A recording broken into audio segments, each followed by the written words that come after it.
नमस्कार मित्रांनो, आजच्या माझ्या व्लॉगमध्ये तुमचं स्वागत आहे। 4-5 दिवसांपूर्वी मी एक बातमी केली होती माझ्या खबर भारत चॅनलवर की एका रात्रीत एकाच भागात एकाच रात्रीत 2 घरफोड्या झाल्या होत्या म्हणून। तर जिथं घरफोडी झाली होती 2 घरांची, तो मी जिथं राहतो तोच भाग आहे, गुरुस्थान नगर म्हणून। हे बघा, हे माझं घर आहे पाठीमागं, एक मिनिट तुम्हाला दाखवतो। हे माझं घर आहे।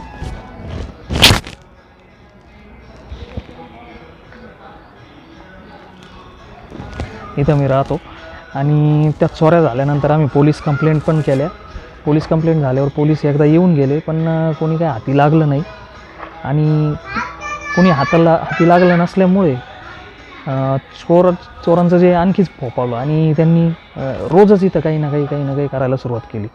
रोजच इथं कोणीतरी संशयित दिसतो रात्रीचा, कोणाच तरी घराच्या बाहेर आवाज येतो, कुत्रे भुंकतात, कुत्रे कोणाच तरी मागं लागतात। हे रोज रात्री 2-2:30च्या नंतर सुरू झालेलं आहे। तर मग आम्ही ठरवलं की पोलिसांच्या भरोश्यावर न राहता थोडीशी सिक्युरिटी जबाबदारी आपणही घेऊ।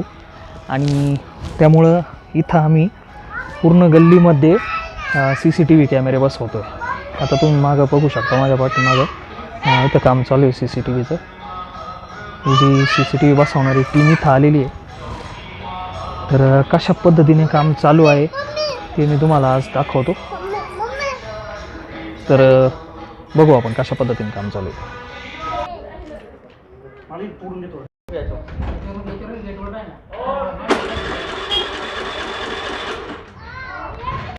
हे बघा, इथं एक कॅमेरा लावलेला आहे। इथं हे माझं घर आहे आणि या ठिकाणी एक कॅमेरा आहे। या इथं एक कॅमेरा लावला आहे आम्ही। बघा, आमचा हा कुत्रा आहे, हा रोज रात्री इथं सिक्युरिटीची जबाबदारी पाळतो। कोणी आलं का भुकतो त्यांच्यावर हा। आणि ही आमची शिवाक्षी आहे, ही खूप घाबरते त्याला। तू ते बघ, घाबरायचं तो आपलाच आहे।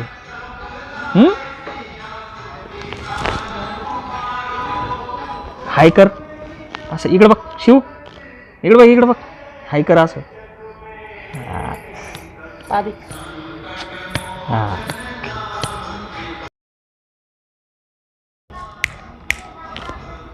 चल चल।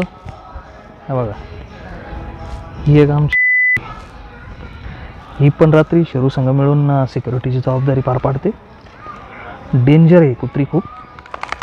रात्रीच्या वेळेस कोणी इथे येताना विचार करून या, कारण ही डायरेक्ट लचके तोडते। त्यामुळे हिच्या अंगावर नंबर पण टाकला आहे। एक हिचं रजिस्ट्रेशन केलेलं आहे आम्ही। ही चावते खूप जणांना, म्हणून हिचं रजिस्ट्रेशन वगैरे करून ठेवलं आहे। तर चोरट्यांनी लक्षात राहू द्या, हे 2 कुत्रे पण इथं असतात, आणखी 3-4 कुत्रे इथं असतात। हा बघा, हा शांतीप्रसाद, हा माझा मित्र आहे, याचा भाऊ पण माझा मित्र आहे। आणि यांची टीम आहे सगळं कॅमेरा लावायचं काम करते। काय नाव आहे तुमच्या कंपनीचं? नाव सांगा ना। मोर्या कम्प्युटर्स। आणि यांचे अजय तळेकर, हे दोघं मित्र आहे। हे सगळं काम करताय।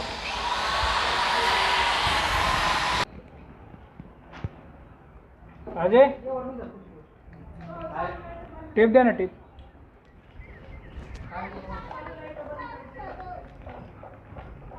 कुठं?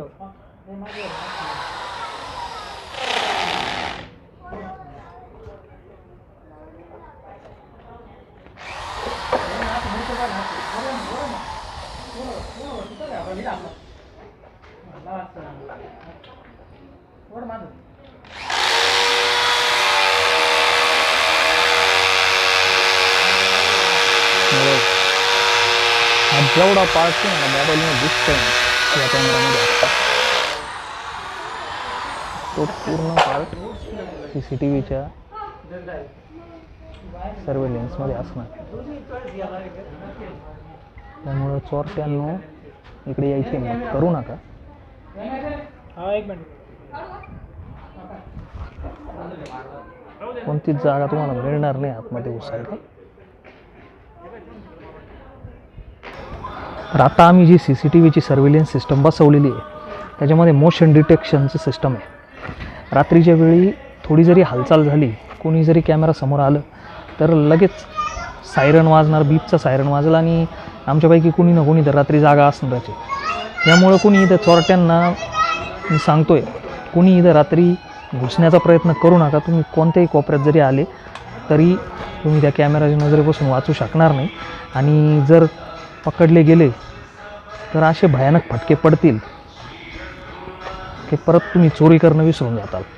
आम्हाला माहिती आहे, मारल्यावर पोलिसांकडे घेऊन गेल्यावर पोलीस विचारतात की मारलं का बरं, काय पोलिसांची ही टॅक्टिक असते, यांना का बरं मारलं वगैरे असं करून ते केसला थोडंसं हलका करण्याचा प्रयत्न करतात आणि भरपूर वेळेस चोरांनाही सांगतात की तुम्ही पण यांच्यावर केस टाका. तर आम्ही एक सांगतो आहे, आम्ही चोरट्यांना फटकून काढणार, आम्ही अंगावर केसेस घ्यायलाही तयार आहोत.